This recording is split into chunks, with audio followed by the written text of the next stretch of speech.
once again in our class. आज हम पढ़ेंगे सेकेंड क्लास की बुक का सेकेंड चैप्टर वर्ण और वर्णमाला, लेटर्स एंड अल्फाबेट्स। क्या पढ़ेंगे आज हम? Letters and alphabets. तो ये सब चीजें होने से पहले मैं आपको एक बात क्लियर कर दूं कि इस चैप्टर में मैं आपको क्या क्या पढ़ाने वाली हूँ। तो सबसे पहले हम पढ़ेंगे वर्ण के बारे में, सेकेंड नंबर पर वर्णमाला। अब इसके अंदर स्वर, व्यंजन, आगत वर्ण आदि के बारे में आज हम पढ़ने वाले हैं। तो अगर इन सब चीजों के बारे में आपको सीखना है तो ये वीडियो आपको एंड तक देखना होगा। और मैं 100% गारंटी के साथ कहती हूँ कि अगर आप ये वीडियो एंड तक देखोगे तो 1, 2, 3, 4 ये सारे हैं जो सब्जेक्ट्स आपके क्लियर हो जाते हैं। अब हम देखते हैं वर्ण की परिभाषा।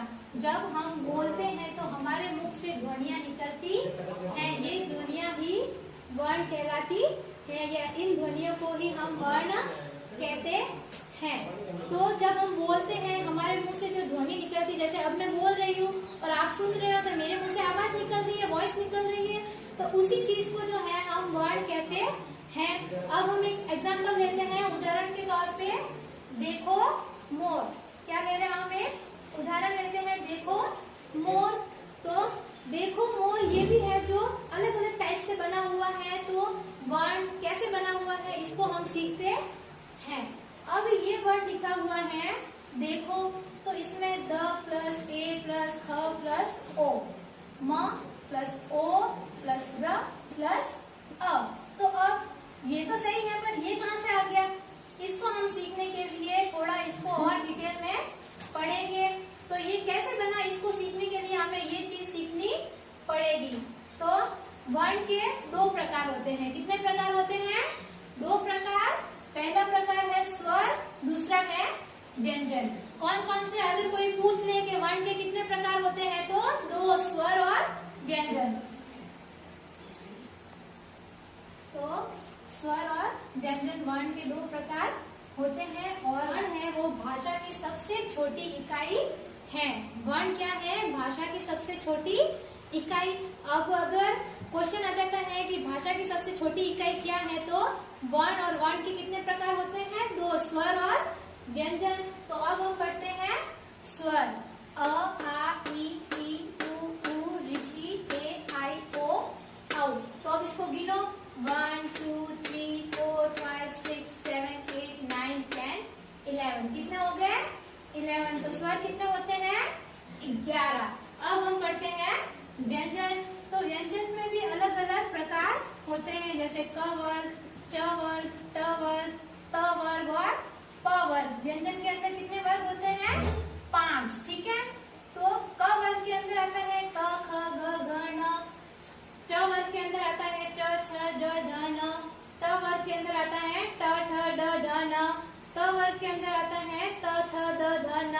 और लास्ट में प वर्ग के अंदर आता है प, फ, ब, भ, म, य, र, ल, व, श, स, ह। अब तुम सोचोगे कि वर्णमाला में तो बहुत सारे वर्ड होते हैं, आधे कहाँ गए? तो उसको भी हम देखते हैं। वो अन्य ध्वनियों में आते हैं। किस में आते हैं?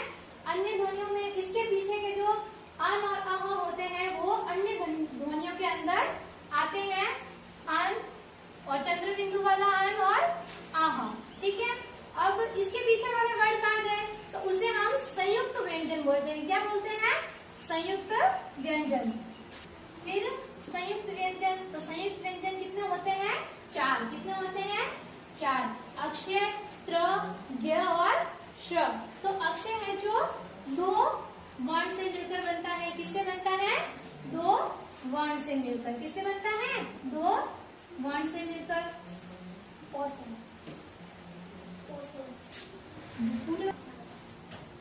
अब संयुक्त व्यंजन। तो संयुक्त व्यंजन कितने होते हैं? 4। हमारी वर्णमाला में कितने संयुक्त व्यंजन हैं? 4। कौन कौन सी है? अक्षय, त्र, ज्ञ और श। तो अक्षय, अब हम इसको कैसे पढ़ते हैं? अक्षय। तो हम इसको उसको पढ़ने में हमें क्या लगता है, जैसे हम लोगों ने तीन वर्ण बोले, हमें क्या लगता है 3 वर्ण बोले, जबकि ये है एक। तो कैसे, तो ये जो है इसको संयुक्त अक्षर इसलिए बोलते हैं क्योंकि ये 2 वर्णों के मिलने से बना है। पहला तो क आधा प्लस स पूरा, अब इन दोनों के मिलने से बना श। ऐसे का ऐसे आधा त प्लस र, आधा ज प्लस न, आधा श प्लस त। अब तुम सोच रहे होगे कि ये आधा ये क्या चीज है, तो इसको भी हम क्लियर कर लेते हैं। जैसे कि ये है स्वर और ये है व्यंजन। तो जो व्यंजन होता है वो स्वर के बिना अधूरा होता है, और जो भी व्यंजन होता है वो स्वर के मिलने से पूरा होता है। व्यंजन है जो अधूरा होता है, क्या होता है, अधूरा। अब ये व्यंजन है, अब इसके साथ हम जब स्वर जोड़ेंगे तब ये पूरा क बनेगा। तो ऐसे ही बने हैं संयुक्त व्यंजन। अब अन्य व्यंजन में आते हैं ये 2 वर्ण जिसके नीचे ऐसे पॉइंट्स होते हैं। अब स्वर कितने होते हैं 11 और व्यंजन कितने होते हैं 33। कितने होते हैं 33 वर्ण। अब और होते हैं आगत वर्ण। तो आगत वर्ण किसे कहते हैं, आजकल कुछ अन्य भाषाओं के वर्णों का भी प्रयोग होने लगा है। आजकल हम लोग क्या करते हैं, हिंदी भाषा के अंदर फॉरेनर्स वर्ड्स यानी विदेशी भाषाओं के शब्दों का भी उपयोग करते हैं। जैसे एक उदाहरण लेते हैं ऑफिस। ऑफिस, अब ये वाला वर्ड, ये तो हमारी वर्णमाला में हमने कहीं देखा भी नहीं, और इसके ऊपर तो ओ की मात्रा ही नहीं है, हम इसको ओ कैसे पढ़े।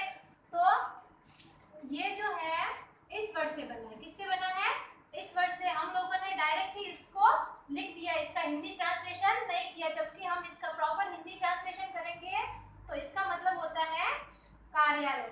तो हम लोगों ने क्या किया, डायरेक्ट इस अंग्रेजी वर्ड का ही यूज कर लिया है। तो इस जगह पर हम आगत वर्ण जैसे ये है इसका उपयोग करते हैं।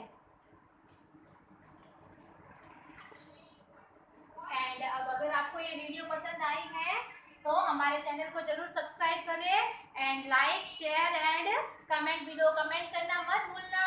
Thank you.